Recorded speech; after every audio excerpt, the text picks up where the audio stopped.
आ रहे थे। सुनवाई आज काफी बेहतर चली है। फर्स्ट हाफ में ही ऑनरेबल चीफ जस्टिस ने एक सवाल जो है सरकार से पूछा था कि क्या आप इन्हें जो है, क्या ये सारी क्षमताएं अपनी रखते हैं, योग्यताएं रखते हैं परमानेंट होने के लिए, राज्यकर्मी शिक्षक होने के लिए। और वहां पर जाके सुनवाई रुकी थी। एक ऐसा मुद्दा यहाँ पे आ गया था, आर्टिकल जो है 243 जी के द्वारा बनाए गए नियम को आर्टिकल 309 से रिप्लेस कर दिया गया, हटा दिया गया है। यहाँ पर ऑनरेबल कोर्ट ने कहा कि ये संवैधानिक दायरे से बाहर जाता है। तमाम कार्रवाइयां जो हुई हैं इसमें मैं देख रहा हूं कि बहुत सारे लोग मिर्च मसाला लगा के आपको जरूर देंगे, क्योंकि सबका अपना अपना काम है।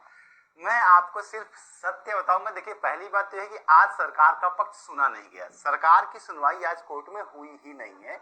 सरकार के वकील आज शांत थे, महाधिवक्ता पीके साई सर, क्योंकि आज आप लोगों की बात आप लोगों के वकीलों के द्वारा उठाई जा रही थी, जिसमें केरला के पूर्व चीफ जस्टिस नहीं, माफ किया, केरला के जस्टिस और मतलब पूर्व जस्टिस, और अब जो है वो सुप्रीम कोर्ट के सीनियर अधिवक्ता है, उन्होंने आपका पक्ष रखा। साथ ही पटना हाई कोर्ट के सीनियर अधिवक्ताओं ने आपका पक्ष रखा और लगातार आपकी ही बात हुई है, ना कि सरकार ने आज अपना कोई बात रखा है।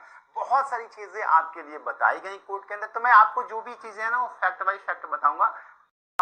या तो ये परीक्षा ही बेकार हो जाए आपके लिए, मतलब ये देना ही आपके लिए बेकार हो जाए, कोई मतलब ही ना बचे इसका, क्योंकि जिस डायरेक्शन में कोर्ट में आज बातें चल रही थी। चलिए वन बाई वन करके बात करते हैं। एक जरूर बात करूंगा, चैनल पे नए या पुराने, आज का जो डे था ये आप लोगों के लिए था। नियोजित शिक्षकों के पक्ष से आर्गुमेंट्स पहले रखे गए, बाद में सरकार क्लोज करना था। हाँ, बीच में आपको मैं बताऊं कि आप लोगों के सबसे सुपीरियर अधिकारी पाठक सर भी आए थे, वो साई सर के बगल में बैठे, थोड़ी देर बात की, कुछ चीजें उन्होंने ट्रांसफर करी। वो बातें मैं आपको नहीं बता सकता क्योंकि वो दोनों लोगों के बीच में हुई थी, लेकिन उसके बाद वो चले गए थे। वो वहां पे बहुत ज्यादा देर रुके नहीं थे।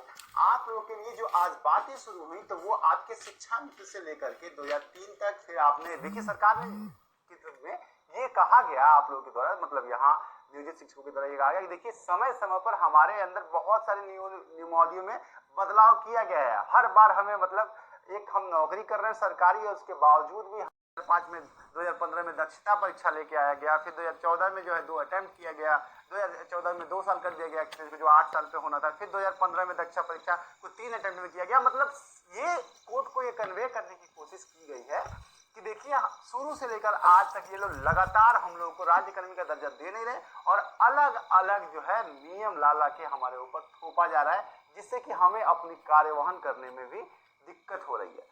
शिक्षक के तौर पर हैं और अब हम इन्हें राज्यकर्मी के दर्जे में लाना चाहते हैं, उस पेरोल पे लाना चाहते हैं, इसलिए हम इन्हें एक एग्जाम के जरिए अपने रोल में लेना चाहते हैं। हालांकि कोर्ट ने इसको अभी एक्सेप्ट नहीं किया। करके बता सकता हूं कि क्या चीजें रिफ्लिकेट हो रही हैं। पहला तो ये रिफ्लिकेट हो रही है कि आज की वजह से ऑनरेबल कोर्ट थोड़ा सा ये कन्विंस होने के लिए, हालांकि सरकार का पक्ष सुने बिना अगर आप लोग आज ये कह दें और आपके शिक्षक संगठन ये कहें कि आप जीत रहे हैं, आप जीत गए, आपकी जीत हो गई, आपकी सब कुछ हो गया आपका, तो ये गलत होगा। क्योंकि सरकार ने जो एफिडेविट 258 पन्ने की दी है उसमें बहुत सारी चीजें दी हैं, उसमें बहुत सारी ऐसी चीजें दी। देखिए सर्टिफिकेट में गड़बड़ी थी सर, हमारे पास उस टाइम इतनी बढ़िया प्रक्रिया नहीं थी कि हम पकड़ पाए। बहुत से टीचरों को हमने बाद में उन्हें बाहर किया, उनकी योग्यता को लेकर सवाल उठाए गए, उनकी बहुत सारी चीजें कोर्ट में एफिडेविट में सरकार ने दी है। तो उसका पक्ष भी जानना आपके लिए महत्वपूर्ण होगा, क्योंकि उसके बाद ही कोर्ट फैसला लेगा ना।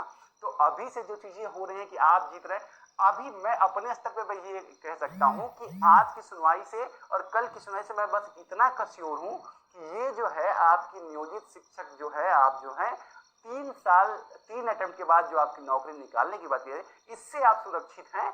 आपका ट्रांसफर, आपका वेतनमान, ये तमाम चीजें जो है सरकार का पक्ष सुनने के बाद, अभी तो आप ही का पक्ष पूरा खत्म करेगी। तो बाकी आप लोग काम है, जो आपके शिक्षक संगठन है वो बिल्कुल आपको जिताएंगे, सरकार आपको हराएगी।